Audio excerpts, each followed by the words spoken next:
Bitcoin hoodie guy coming back here with another Kaspa video. Mike Tyson, the like and subscribe button. Well, thanks for that, Mike. I appreciate it. Here we are. We can see we got a red candle going, 11.28 cents. Still hanging around in that 11-cent range. Nothing new there. The market dominance has slipped about 1.84%, which is the most important metric, really. I mean, price matters because that's what you're going to, be using to decide, but also the market dominance, where we can go on that in the next run, we don't know.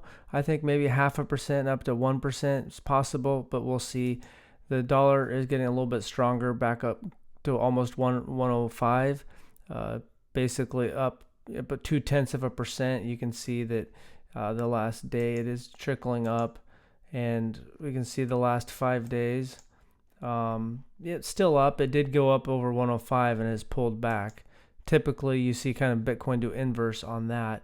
Hash rate 1.26 exahash, so the network keeps getting more secure. Small miners might make them have a more difficult time.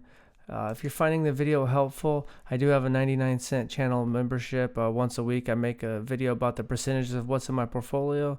You don't have to join. You can join. You can quit after a month, whatever. I appreciate anything, and I appreciate anyone that supported the channel, subscribing, viewing. It means a lot and helps fuel the channel, so appreciate that. Pi cycle top indicator is something I'm looking at, and typically in the last bull runs, this orange line hits that green line, usually within about 3 days of the top. Whether that's going to do that this time, I don't know. And if you look at the last bull market, it did that in the May 2021 peak, but it didn't do it in the November peak. Also, a lot of the exchange trading volume peaked in May of 2021 and didn't peak in November of 2021. So that's where we're at. It started to kind of maybe bend around where it might like it start heading back up. Obviously, the price action has went up. You can see it's starting to just tilt a little bit like it wants to go north, but that's a metric I'm going to be taking pretty seriously when if it does get close, and maybe this cycle it doesn't quite touch it, but if it looks like it's starting to get really close, I'm going to be looking at that. Now let's take a look at what some people on X are saying. Here, Satoshi Broker said Kaspa at $5 is a 43x from here. Position yourself. This is the most innovative blockchain, BlockDAG, after Bitcoin. If I die on the Kaspa hill, so be it. It won't be my first time. I'll be back in about 3 days. If you need to believe, but you need to believe in something.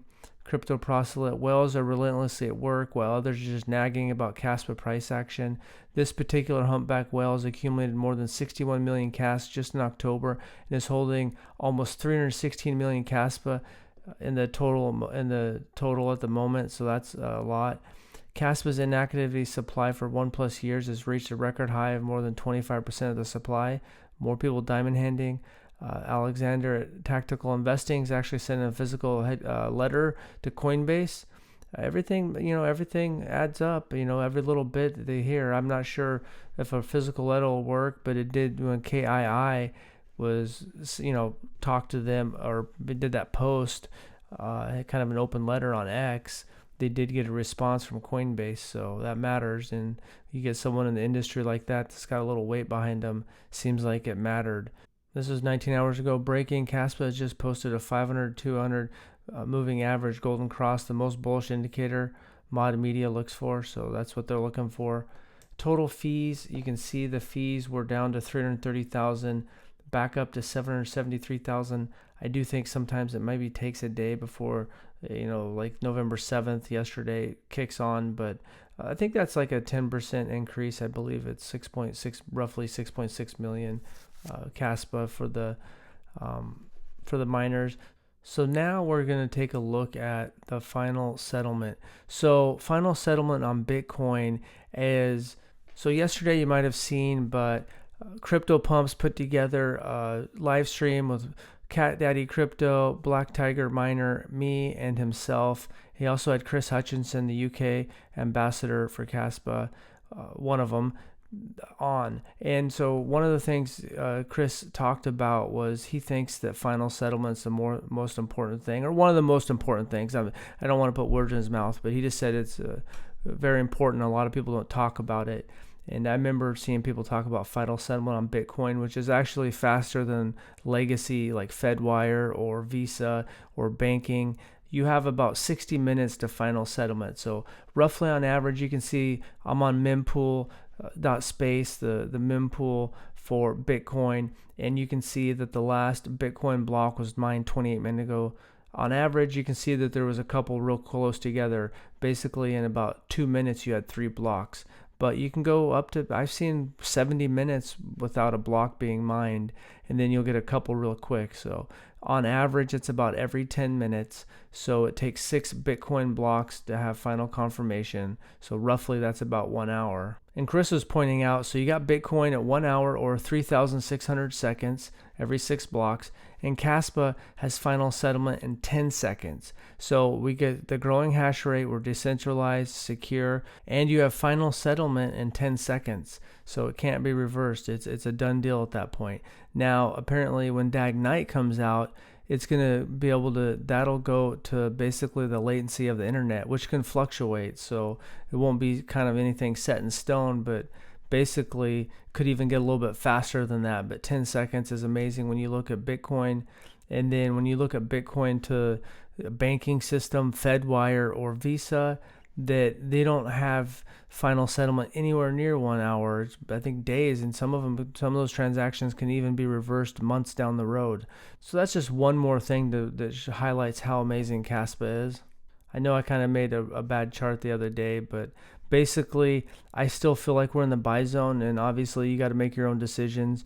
But at some point, and I don't know when, it feels like sometime in the next couple months, or at some point next year, maybe it's Q1, you kind of leave the buying zone, and we don't even know what the price of when we leave the buying zone is. We don't know. In hindsight, we'll look back and we'll be geniuses and said, I could have did this and that. But at some point, you leave the point where you're dollar cost averaging in, and you're kind of getting near the top of the market. So at that point, you're holding and then dollar cost averaging out. I mean, what's the point? Even if you believe in Kaspa long term and you're just going to hold through the cycle, why, if you had $1,000 that you're going to buy Kaspa with, why buy the top of the cycle and not wait to the bear market bottom? And Cat Daddy Crypto yesterday had a good point, is, until he's proven otherwise, he believes a bear market's coming. There'll be people talking about a super cycle, or the fact that gold, I know that people have talked about gold went on a 10-year bull run, so when it had its ETF, so we don't know what's going to happen with this ETF, but at some point the market should be over leveraged, and short sellers will come in, and we'll just be exhausted of buyers. And some of those big corporations, state pension funds, countries, they're not just going to FOMO in. It takes a while sometimes. We don't know if Trump's going to follow through on the Bitcoin strategic reserve and what that means for other countries. So we don't know a lot of that. But we do know that whatever it is, the market's going to have a top, and then it's going to go down. Whether that's smaller than we think, in general, Bitcoin has not dipped as much. Last time it didn't dip as much as it did the prior cycles, so we don't know. But there's no point in buying the cycle top. Wait to the bear market. So that's what my goal is, and it's tough to pick out the prices. You don't know what that's going to be. But to me, it feels like we're still, we're down from the all-time highs, and so it feels like we're still in the buy zone. We don't know exactly when, but at some point we'll be leaving that buy zone. So I think we're still in it. Let me know what you think, if we're still in the buy zone, and what price do you think that we leave the buy zone, and that's the hold, and then you start to think about dollar cost averaging out and take some profits. This person on Reddit said, time to really stack. Hey, fellow Kaspa crew, I think it's time to really treat Kaspa like Bitcoin moving forward. It's good hard money compared to most cryptos. With Trump winning in office, his tax cuts to the wealthy will cause a deficit that isn't planned for since the Fed started printing money to lower interest rates. So that's his take. Is a 10x rally really up for Kaspa? Will we reach 50 cents? I think we will eventually. When, I don't know. Maybe things get hot and heavy this year, but you're probably most likely looking at next year. And so I think it's exciting times. I think having in the SEC that's probably more friendly to altcoins the next 4 years should help. And we might get some regulation if the Republicans have the House, the Senate, and the president. So I think it's going to be exciting. We'll see if Trump follows through on some of his Bitcoin stuff, who could help pump the market up. And just got to buckle up, be patient.